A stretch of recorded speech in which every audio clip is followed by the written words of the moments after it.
I've been playing a lot of Slay the Spire 2. In fact, it's been well over 50 hours of gameplay since I made my last tips and tricks video. So, in today's video, I'm going to go over everything that I've learned in about the last 50 hours of playing Slay the Spire 2, along with some things that have helped me push my Ascensions higher. I haven't done Ascension 10 yet because after 9 it becomes absolutely brutal, but I have gotten to Ascension 8 and 9 on several characters, and my ability to win on lower Ascensions has improved massively, as I suspect, and feel free to correct me down in the comments if I'm wrong. More people are looking for how to win more consistently and how to start pushing Ascension than how to do Ascension 9 and 10 specifically. So, with that out of the way, let's get into it. Starting with tip number 1. Replay is an incredible keyword, and it does exactly what you would think. You spend the energy once, then the card plays multiple times. Even the Humble Defend becomes a powerhouse, giving a whopping 16 block. One of the most common sources of replay is hidden gems. You can use this to put replay on a random card in your draw pile. This also means if there's something specific that you want to get replay on, you can just play a few other cards, draw a couple of hands, and then hopefully it hits the right thing. Ideally, there's only one card in your draw pile, but that's pretty rare and hard to set up. And it makes a world of difference because, like with many other effects that cause cards to play multiple times, it's snapshots. So if you get a bunch of damage bonuses, you spend a certain amount of energy, all that, it's going to be applied to all the copies. At least that's how it is currently. This is one of those OP mechanics that I suspect might change over the course of early access. In fact, the beta patch notes for the upcoming patch 0.100 is seeing a nerf to hidden gems where you cannot continually stack replay because, yes, there were cases where you could get a couple hidden gems and then you had replay to go with your replay while you replay. It was very OP. Now, tip number 2, highlight stuff on the legend. Yes, I know, that is a dumb one, but it took me way too long to realize that you can mouse over the icons on the map legend to highlight them. And then afterwards you can draw all sorts of pretty pictures to make sure you remember them. Then we have tip number 3. Look for good early game cards. This is something that improved things for me the most. By focusing on cards that were good in the early game, regardless of if they were part of a specific strategy, I ended up winning a lot more games than if I tried to set up a strategy. So, what do I mean by this? Cards like Defile, Pinpoint, and Uproar don't necessarily fit into an archetype. Okay, Defile is part of the ethereal archetype of a Necrobinder, but Pinpoint and Uproar, a bit less so. However, all of them are highly efficient. Defile gives high damage and it only costs 1 energy. Pinpoint costs 3 energy, but the cost goes down every time you play a block card. Or I should say a skill, but let's be honest, in the early game, it's going to be a defend, you're going to be blocking. Which means it's no longer 3 energy, do 17 damage. Now it's like 3 energy, gain 15 block, do 17 damage, which is much better. Uproar plays a random attack. If you have a 2-cost attack in your deck, all of a sudden, you have now played that 2-cost attack. It also hits multiple times, which means it scales well with strength. The base damage is pretty solid, and it costs 2, so you can still do something like block up in your turn. All of these cards are more valuable in the early game than something that later on could be incredible, but right now doesn't do all that much. So a good example of this, to use the Silent since that's my most played character, Speedster. A 2-cost power that deals damage as you draw cards during your turn, but without any draw effects, it's just 2-cost, clutter your deck and do nothing. So by focusing on good early game cards rather than trying to assemble strategies and focusing more on those strategies in late Act 1, once I had enough power, or even in Acts 2 and 3, I had a lot more success getting to Act 2 and 3, because remember, it doesn't matter how good your deck could be in Act 3 if you die halfway through Act 1 because you were thinking about your Act 3 deck. Next up, another thing that helped me a lot, especially in Act 1, was prioritizing branching paths. So, on this map, if I start either of these on the left, I have options. If I start on the right, I have a straight path. Now, sometimes this straight path will have better rewards. Right now, it's Elite, Rest Point Elite, a decent number of combat encounters, and mystery rooms in between. It's not bad. However, let's say I get to here, I rest, and then I'm not healthy. I was very low health. I don't have an option. I have to fight that elite. So the ideal would be some sort of branching path, like we have on the left, where I can either go here, Or I can go here. This leads that way, this leads that way. And ultimately, let's pretend I take this path here. So I get the rest point, I come up here, I probably take this, I upgrade 2 cards, then I can take on an elite. But here's the thing. Let's say somehow I took so much damage from these combat encounters and my deck was so weak, but I have 15 health. Well, I'll rest here instead of upgrading a card, and I might not want to fight this elite. I have the option to skip it and go around. This is the value of branching paths. Now from here, I can go here, which again gives me options. I can go this way, 2 combat encounters, then the elite. On the other hand, maybe I want to fight the elite immediately. Personally, I do tend to prefer fighting the elite, then doing a combat encounter rather than the reverse, because the elite gives me power, which makes this easier.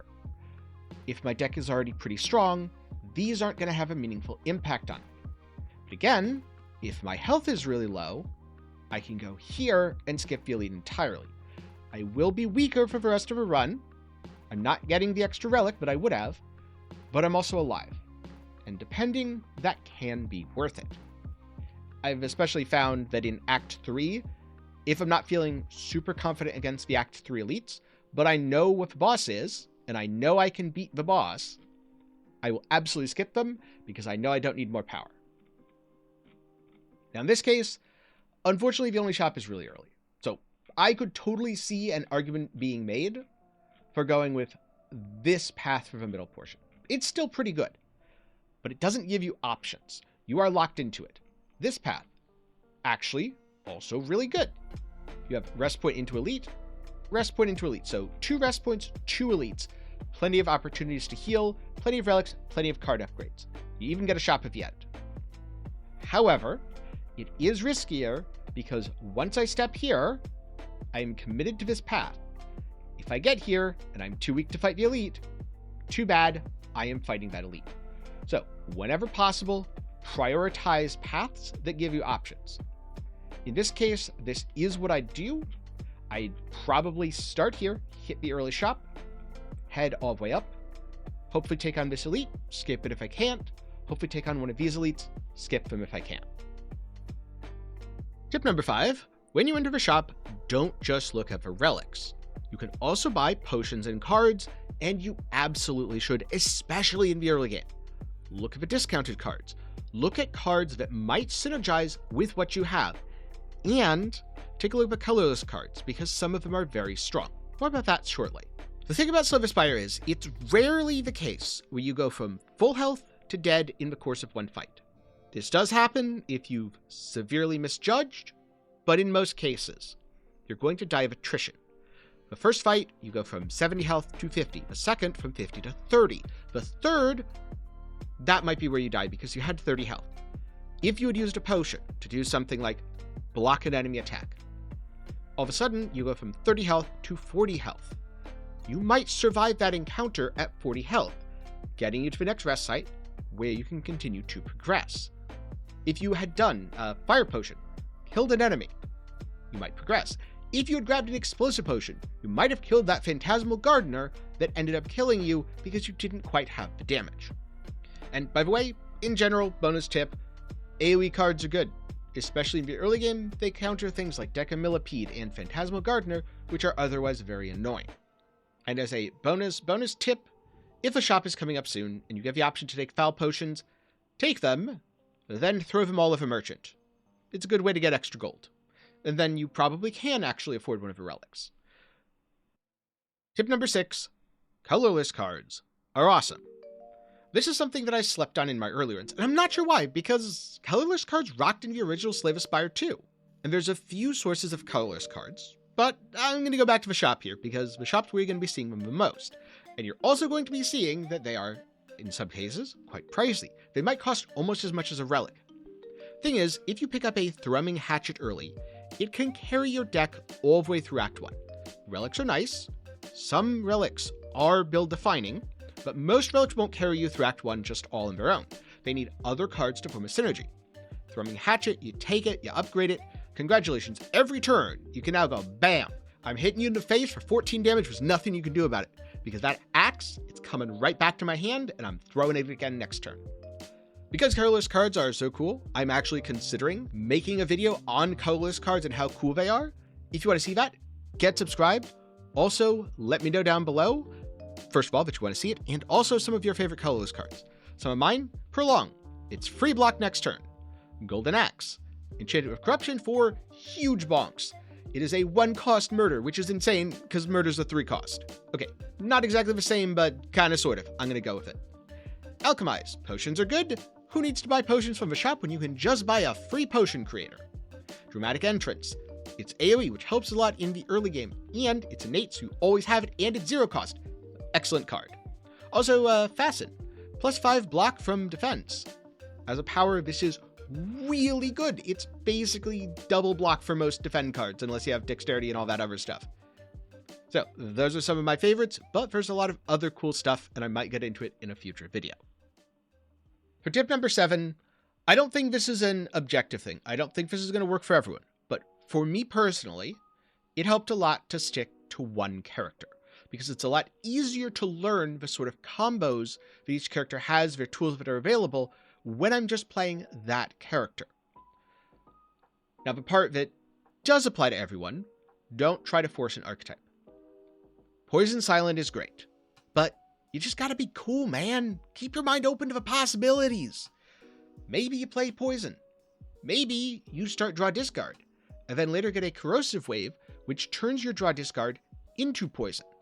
Be very careful with taking things that don't fit with your archetype, but when there's synergy, it totally works. Like I'm a Necrobinder, another good example. There's quite a bit of synergy between Soul and Ethereal or Asti, just because Souls help you cycle your deck. So you can start with one and pivot to another based on the cards that you get. However, if you start Doom, you probably don't want to pivot to Asti. More about that very shortly. Tip number 8, the ancient rewards are pretty good, even some of the ones where it's not immediately obvious. A good example of this is Silver Crucible, where at first I was like, I don't know, losing a relic, that seems bad, I don't want to do that. The more I've played with it, the more I've realized that is one of the best rewards from Niao, because having 3 upgraded cards are very good. Yes, a relic is a lot of power, but 3 upgraded cards, especially if you get the right cards, each one is on par with a relic in the early game. Over time, as you get more relics, and as you have a generally more powerful deck, relics have a bigger impact.